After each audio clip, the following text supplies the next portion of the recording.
제가 가장 많이 듣는 인사는 바쁘시지요? 라는 인사입니다. 그러나 그 인사를 들을 때마다 두렵습니다. 왜냐하면 바쁘다는 것 이면에 숨어 있는 무수히 많은 우리가 놓치는 문제들이 있기 때문입니다.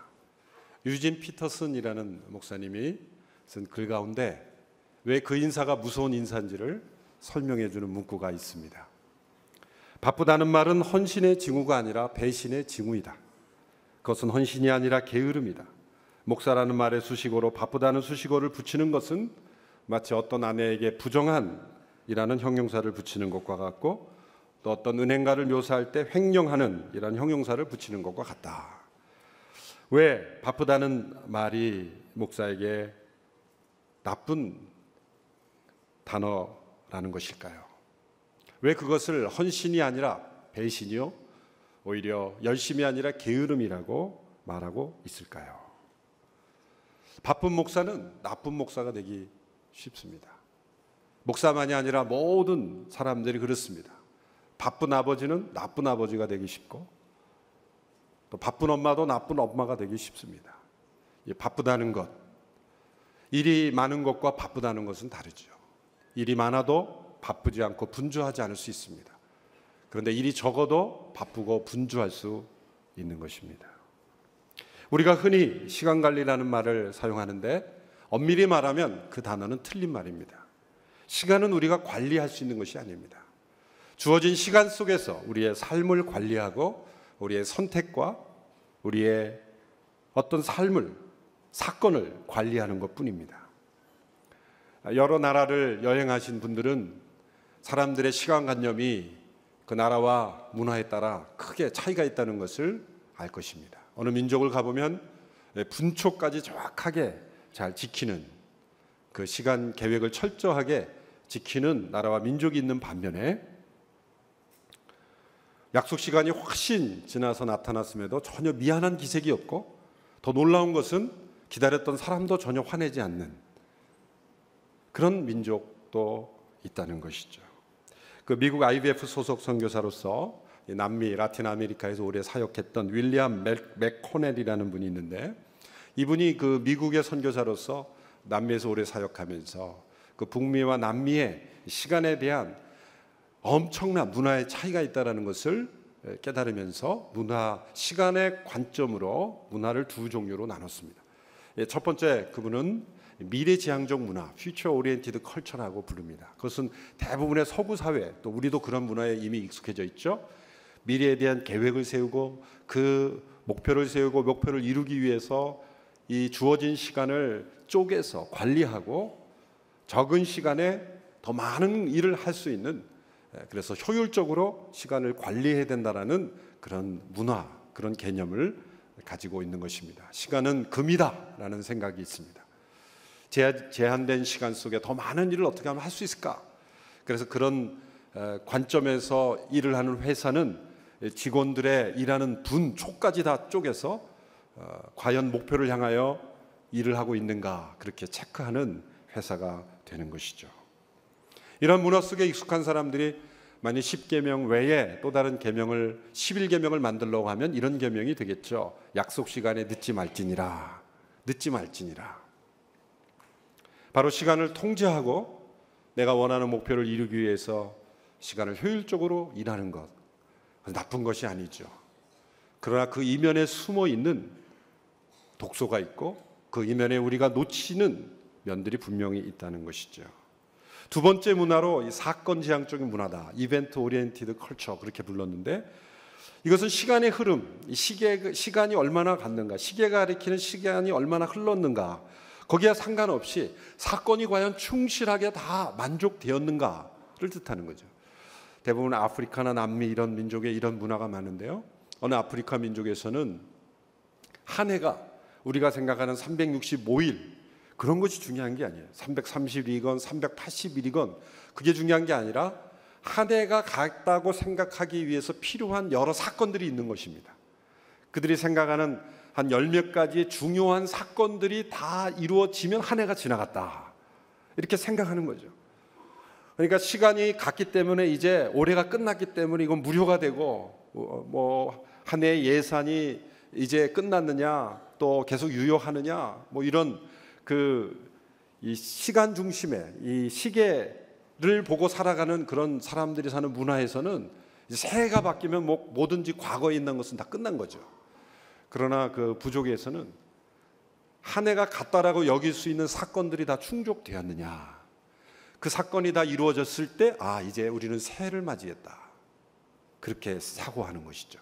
제가 볼리비아에 미국에 사역할 때 볼리비아에 단기 선교를 갔을 때 일입니다. 워낙 볼리비아가 고산지대이기 때문에 걸어 다니는 것조차 숨차서 힘겨운 그러한 여행이었습니다. 그런데 금요 기도회 때, 저녁 기도회 때 말씀을 전해달라는 부탁을 받고 이제 말씀을 전하는데 9시부터 시작을 해요. 그러면 이제 9시부터 시작을 하면 한 11시쯤 끝나겠거니, 저는 그렇게 생각을 하고 이제 끝나면 빨리 들어와서 내 쉬어야 되겠다, 그런 생각을 하고 갔는데, 찬양을 시작했는데 찬양이 끝나니 11시였어요. 우리 교회에서는 그 흔한 큐시트도 찾아볼 수가 없고, 언제 끝날지 그 선교사도 알 수가 없고 아무도 알 수가 없어요. 찬양 인도자가 그냥 인도하는 대로 1시간, 2시간, 아마 3시간도 갔을 수 있어요. 저도 은혜를 받아서 2시간에 찬양이 끝났지, 아무도 거기에 대해서 불평하는 사람이 없었어요. 2시간 찬양이 끝나고 이제 제가 설교를 마치고 하다 보니까 1시간이 됐어요. 이제 12시에 끝나고 이제 저는 들어와서 쉬려고 그랬더니 그 목사님이 특순이 준비되어 있는데 특순만 좀 잠깐이면 되니까 특순을 좀 보고 들어갔으면 좋겠다. 알겠습니다. 잠깐이면 되죠. 그래서 앉아 특순이 2시간, 12시부터 2시까지. 특순이 준비되어 있는 게 아니라, 특순이라는 것이 그냥 나와서 하고 싶은 대로 다 한 사람씩 노래하고 찬양하고 춤추는 게 특순이었어요. 다 하고 싶은 사람 다 하고 나니까 새벽 2시. 저는 기절하는 줄 알았어요. 저는 도저히 있을 수가 없어서 숙소에 들어와서 잠이 들었는데, 그분들을 보니까 거의 아침 새벽 6시까지 구르고 계시더라고요.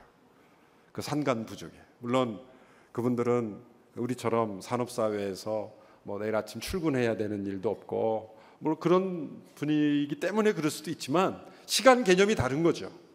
시간 개념이 다른 것입니다. 우리처럼 분초를 다투는, 큐시트에 따라서 모든 것이 끝나야 되는 그러한 사회가 아닌 거죠. 그분들을 과연 원시사회라고 비난할 수 있을까라는 거죠. 남미에도 그런 일이 비일비재하죠. 우리 선교사님들의 그 간증을 들어보면 어느 컨퍼런스에 갔는데 강의하기로 된 교수님이 나타나지 않는 거예요. 그 남미에서 전화해 보니까 집에 계신 거예요. 누군가 상담하고 있다는 거예요. 물론 99마리 양보다 1마리 잃어버린 양이 더 중요하기 때문에 지금 나와서 설교를 해야 될 분이 안 나타나요. 그런데 놀라운 것은 거기에 있는 남미 분들이 아무도 흥분하는 사람이 없다는 거죠. 그분이 안 왔으면 다른 사람이 하면 되지. 그리고 끝나는 거죠. 시간 개념, 관념, 문화가 다른 것이라는 거죠. 사건 지향적 문화. 우리는 서구 문화를 지배하고 있는 이 첫 번째 문화의 틀 속에 익숙해져 있습니다. 약속 시간이 10분, 30분만 늦어도 신뢰를 하고 있는 문화 속에 살고 있는 거죠. 그런데 이런 문화 속에 있는 숨어있는 세계관, 숨어있는 가치관은, 시간은 제한된 자원이기 때문에 그 시간을 아끼고, 때로는 관계나 때로는 사건이 충족되지 않아도 시간을 지키는 것을 가장 큰 덕목으로 여기고 살고 있기 때문에 어쩌면 우리는 의미 있는 사건을 잃어버리고 또 소중한 관계 또한 시간에 얽매여서 관계도 잃어버리는 경우도 있다는 것을 우리는 기억할 수 있어야 합니다. 오늘 본문 5장 16절 말씀에서 세월을 아끼십시오라고 권면했습니다. 이 세월을 아끼십시오라는 단어를 들으면 이런 미래지향적 문화의 시간 관념에 익숙한 사람들은 그렇지, 주어진 24시간을 효과적으로 관리하기 위해서 시간을 어떻게 쪼개고 그 쪼갠 시간에 따라서 적은 시간에 어떻게 많은 일을 할 것인가를 생각하는 말씀으로 이해하기 쉽습니다. 그런데 이 말씀은 전혀 그런 뜻이 아닙니다. 원문에 충실하게 이 말씀을 번역하면 여기서 시간, 세월이라는 뜻은 헬라어로 카이로스입니다. 시간을 설명하는 헬라어의 두 단어가 있죠. 물론 세 단어가 있습니다. 세 개, 호라가 있고 카이로스가 있고 또 크로노스가 있는데 대표적으로는 크로노스와 카이로스가 있어요. 크로노스라는 것은 우리의 시계 시간이에요. 시계가 가리키는 시간, 흘러가는 시간. 이 크로노스에서 크로놀로지, 연대기 그런 단어도 다 파생이 돼 있죠. 흘러가는 1년, 2년, 3년 흘러가는 시간을 의미하는 것이 크로노스. 카이로스라는 건 이 사건의 시간이에요. 시계가 가리키는 시간이 아니라 어떤 목적이 이루어지는 때. 그래서 갈라디아 4장 4절에서 때가 참해. 그때 카이로스가 쓰였어요. 예수님이 의식하신 모든 때는 다 카이로스적인 시간을 의미하는 거예요. 이 카이로스를 아끼라라는 단어는 구속하다라는 의미예요. 구속하다. 다시 살아. 다시 되찾으라. 그런 뜻입니다. Redeem the time. 시간을 구속하라. 시간을 되찾으라. 라는 의미입니다. 이 크로노스는 양적인 시간이죠. 카이로스는 질적인 시간입니다. 크로노스는 외적인 시간이에요. 그러나 카이로스는 내적인 시간이에요. 크로노스는 시계 시간이지만 카이로스는 사건을 중심으로 이루어지는 시간이에요. 크로노스가 앞서 말한 이 미래지향적인 이 서구 문화의 중심으로 된 시간이라면 카이로스는 사건지향적인 문화에서 더 적합한 시간이 되는 것이죠. 시계가 발명되기 이전에 사람들은 어떻게 살았을까? 그래서 달을 보고 어부들은 고기를 잡으러 나갔고 농부들은 해를 보고 농사지러 밭으로 나가고 그랬죠. 바로 모든 사람들이 사건 중심적인 시간으로 살았다는 걸 알 수가 있어요. 룻기에 보면 아주 흥미로운 기록이 나오는데 본문의 의미하고는 상관이 없지만 이제 보아스라는 남자가 룻을 책임지기 위해서 결단을 하는데 이 나오미와 더 가까운 룻의 가족과 더 가까운 친족이 있었죠. 법에 따르면 더 가까운 친족이 제일 먼저 책임을 져야 되는 것입니다. 그렇기 때문에 자기에게 최우선권이 있지 않기 때문에 그 사람을 만나서 결판을 내야 되는 거죠. 그래서 그 사람을 만나는데 룻기 4장 1절에 보면 이런 기록이 있어요. 한편 보아스는 성문으로 올라가 앉아있더라. 왜 이 보아스가 성문 위에 올라가서 앉아 있었습니까? 바로 그 친척을 만나기 위해서 성문에 올라가 앉아 있는데, 근데 왜 친척을 만나서 성문에 올라가 앉아 있죠? 그 당시엔 핸드폰이 없었기 때문이에요. 이메일도 없었기 때문이에요. 도대체 연락할 방법이 없었던 거죠. 직접 집에 가서 없으면 사람들이 가장 많이 지나다니는 성문 위에 올라앉아서 그저 하염없이 그 사람이 나타나기를 기다리는 거예요. 그러나 그것을 시간 낭비라고 전혀 생각하지 않았어요. 왜? 그 사람을 만나는 사건이 더 중요하기 때문에. 그리고 그 사람을 하루 종일 기다려서 만나고 돌아오는 그런 시대. 오늘 우리 시대를 살아가는 우리는 도저히 이해할 수 없는 그런 시간에 관한 문화인 것입니다. 시계가 발명되면서 우리에게 좋은 유익도 있지만 어쩌면 잃어버린 많은 것도, 여유도 잃어버리고 있을지도 모릅니다. 중요한 것은 하나님의 시계와 우리의 시계가 다르다는 거죠. 하나님의 시계는 우리가 정한, 인간이 발명한 그러한 크로노스에 의해서 움직이기보다는 카이로스, 하나님의 사건, 하나님의 목적을 이루는 하나님의 때를 따라 움직이는 하나님이시기 때문입니다. 그래서 우리가 생각하는 시기에 따르면 반드시 일어나야 될 일임에도 불구하고 하나님의 카이로스적인 시간에 의하면 일어나지 않아야 될 사건이 많습니다. 또 우리가 생각하는 그러한 크로노스적에선 일어나야 할 일인데 하나님의 카이로스는 일어나지 않아야 될 일들이 얼마나 많은지 모릅니다. 사람들은 시간은 금이다 라고 말하죠. 이것이 전형적으로 시간을 잘못 생각하는 겁니다. 하나님은 시간은 금이 아니라 생명이다. 시간인 금이 아니라 사랑이다 라고 말씀하십니다. 그래서 하나님은 서서히 일하십니다. 하나님은 절대 서두르지 않습니다. 시간이 사랑이 아니었다면 하나님은 훨씬 더 빨리 우리를 심판하실 겁니다. 하나님은 사랑이시기에 기다리시고 또 기다리시는 하나님의 인내를 보여주는 것입니다. 오늘 세월을 아끼라라는 말씀, 시간을 다시 살아, 카이로스를 구속하라 라는 이 말씀에는 시기적절한 때 혹은 기회라는 개념이 포함되어 있는 거예요. 그래서 영어 어느 번역에는 이 기회라는 단어로 이것을 번역했습니다. 기회를 되찾으라. 이 말씀에는 적은 시간에 어떻게 더 많은 일을, 더 많은 활동을 할 수 있도록 짜내라라는 개념이 전혀 없습니다. 시간을 중요하게 생각하지 말라는 것이 아니라, 약속을 지키지 말라는 것이 아니라, 올바른 때, 올바른 타이밍에 하나님이 원하시는 일을 선택함으로써 하나님이 주시는 그 기회를 놓치지 말고 그 기회 속에서 하나님의 뜻이 이루어지도록 가라. 그래서 너에게 주어지는 그 기회를 놓치지 말라라는 말씀이 세월을 아끼라는 말씀입니다. 구약의 에스더에서는 이 카이로스라는 시간이 극적으로 나타나죠.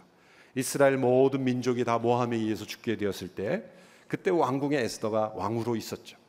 그의 삼촌 모르드게가 왕후 에스더에게 이렇게 말합니다. 내가 왕후의 위를 얻게 된 것이 이때를 위함이 아닌지 누가 아느냐? 너가 왕후가 된 것이 바로 이때 이스라엘 백성들을 구원할 수 있는 바로 그 위치에 하나님이 너를 두신 그때, 바로 이 카이로스라는 거예요. 이때가 아니냐라는 거죠. 우리 모두에게 이때가 주어집니다. 나를 통해서 이루신 하나님의 뜻, 바로 이때가 아니면 할 수 없는, 내가 이 시간 이곳에 이러한 모습, 이러한 위치에 있음으로 인해서 이루어질 수 있는 이 하나님의 카이로스, 하나님의 뜻이 나를 통해서 이루어지도록 하시는 바로 그 기회를 놓치지 않는 것, 그것이 바로 세월을 아끼라는 것입니다. 무슨 기회를 놓치지 말고 구하라는 것입니까? 하나님의 뜻을 행할 수 있는 기회를 놓치지 말고 다시 살아는 것입니다. 16절 17절의 말씀을 다시 한번 함께 읽겠습니다. 시작. 아끼십시오.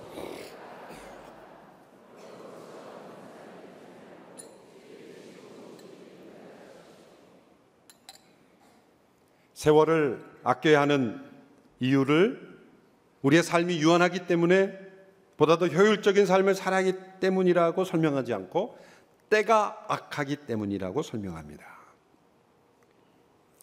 인생은 짧기 때문에 시간을 아껴서 써야 된다, 그렇게 설명하지 않고 때가 악하기 때문에 세월을 아끼라, 시간을 구속하라고 말합니다.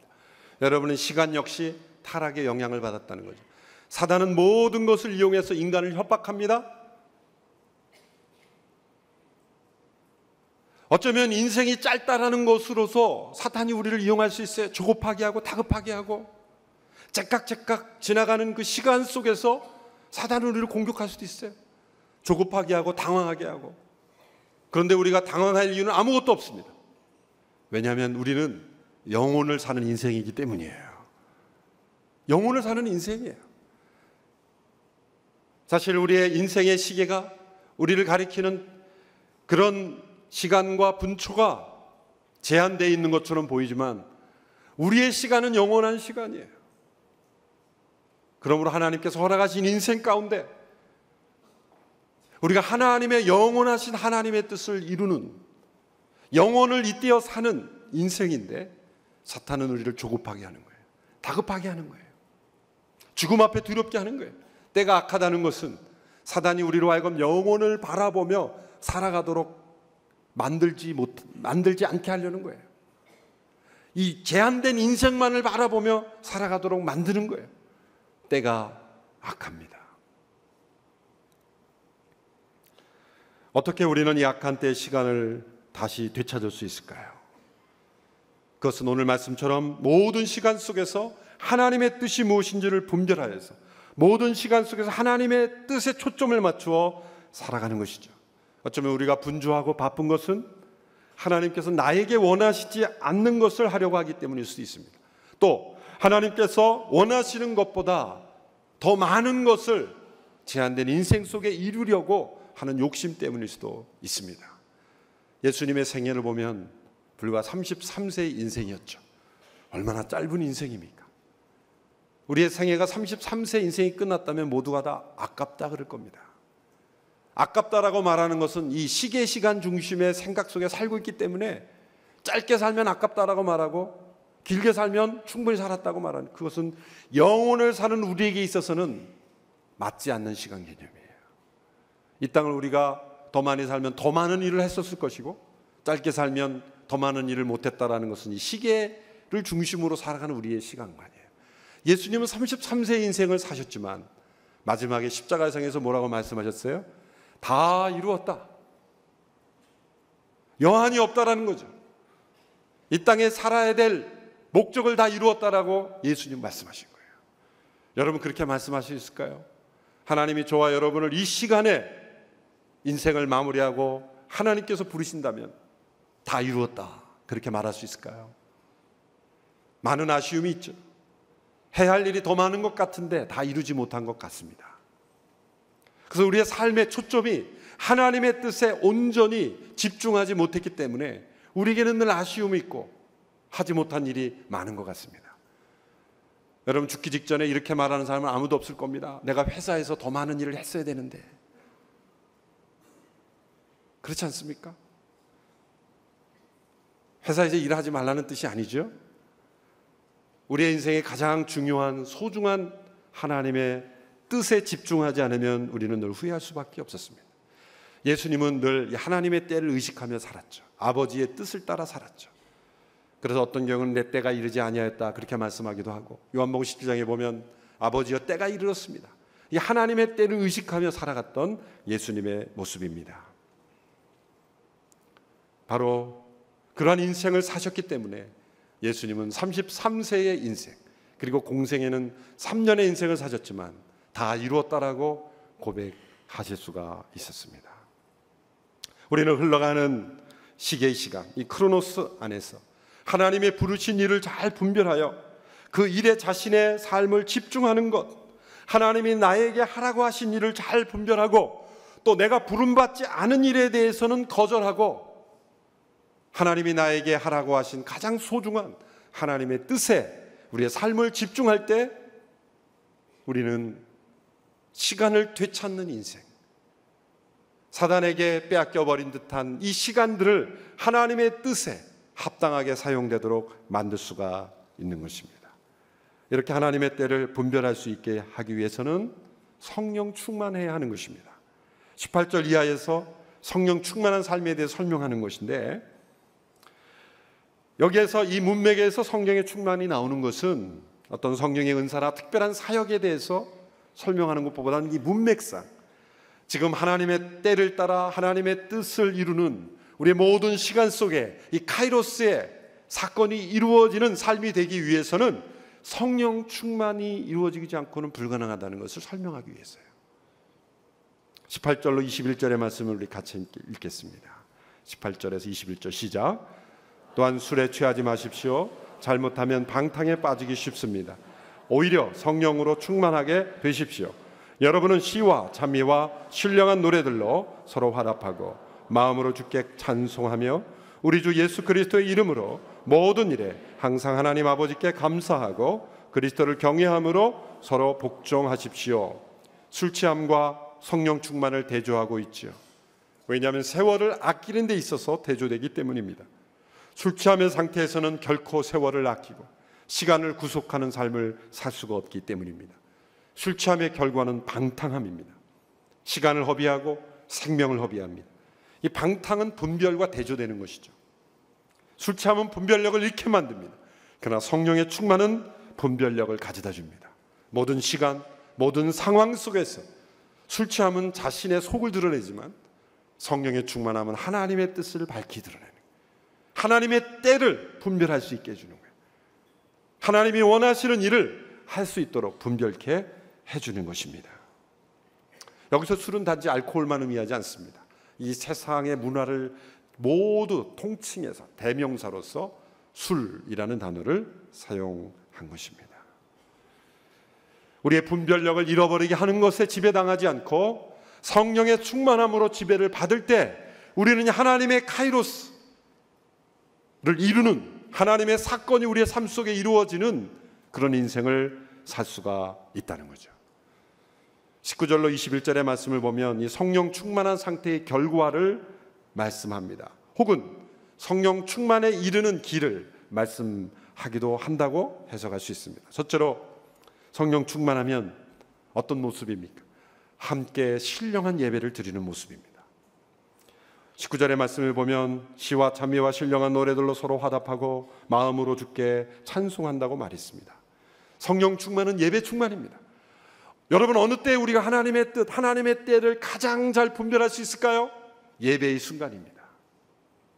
함께 모여서 예배하는 순간, 혹은 개인적으로 홀로 하나님을 예배하는 경건의 시간, 우리는 이 세상의 시계에 이끌려가는 인생이 아니라 하나님의 이 카이로스의 시간에 움직이는 인생을 살 수 있는 것은 오직 예배자로 서고 있을 때, 예배의 자리를 지킬 때, 하나님의 말씀을 듣고 하나님께 찬송을 드리고 함께 기도하는 이 예배의 시간, 함께 모이는 공중의 예배뿐만 아니라 개인적으로 드리는 예배의 시간, 성령 충만한 예배 가운데서 우리는 하나님의 카이로스를 분별하는 거예요.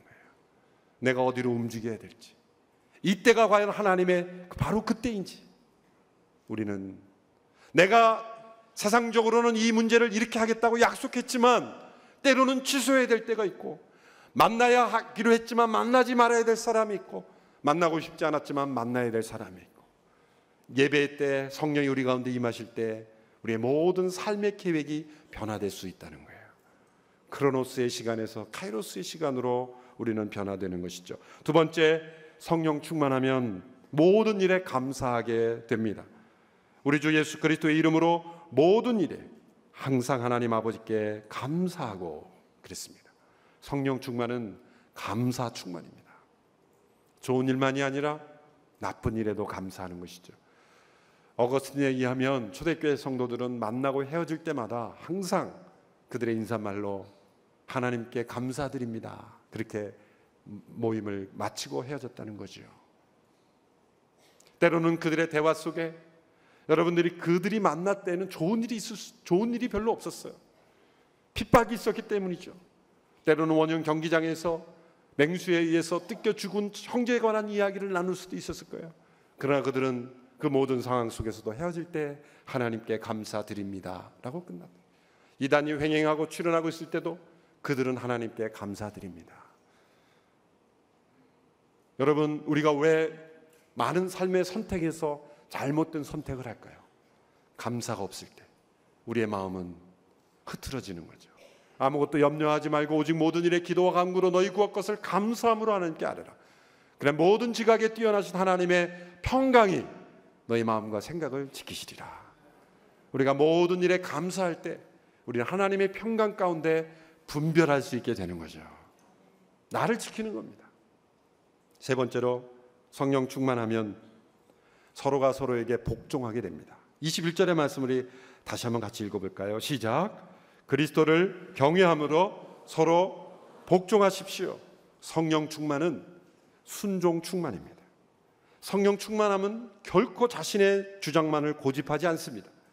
그리스도를 경외함으로 서로가 서로에게 복종하는 것입니다.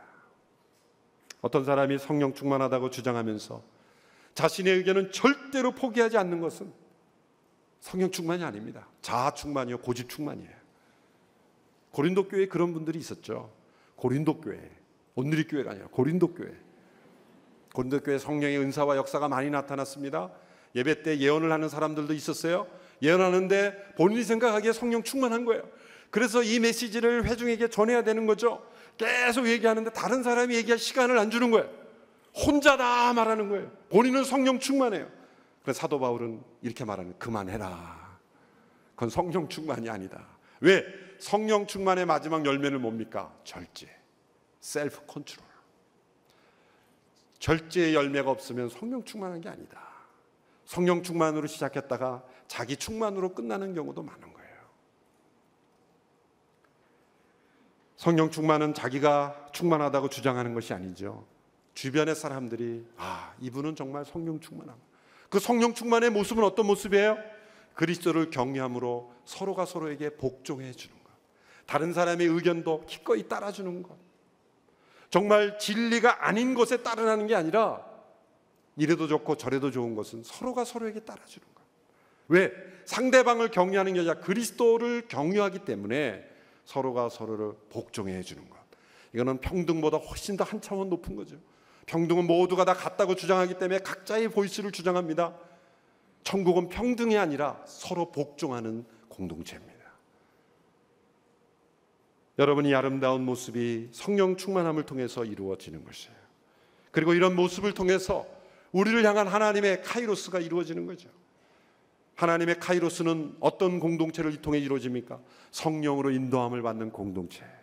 함께 예배하고 모든 일에 감사하고 그리고 서로가 서로에게 복종하는 성령의 인도하심을 따라 사는 성도들을 통해 하나님의 시간 계획은 이루어지는 것입니다. 우리의 모든 삶이 나의 시간표가 아니라 하나님의 시간표에 의해 움직여지는 우리의 삶이 되기를 축원합니다. 그리고 나의 제한된 시간 속에서 하나님이 정말 원하시는 것에 나의 인생의 초점을 맞추고 그 뜻을 이루는 데 있어서 쓰임받는 인생이 되셔서 우리 모두가 주님 앞에 서는 날 다 이루었다, 하나님이 내게 하라고 하신 일을 다 이루었습니다라고 고백할 수 있는 저와 여러분이 되심으로 이 세상을 살 때 세월을 아끼는 인생 사시기를 주님의 이름으로 축원합니다. 기도하겠습니다.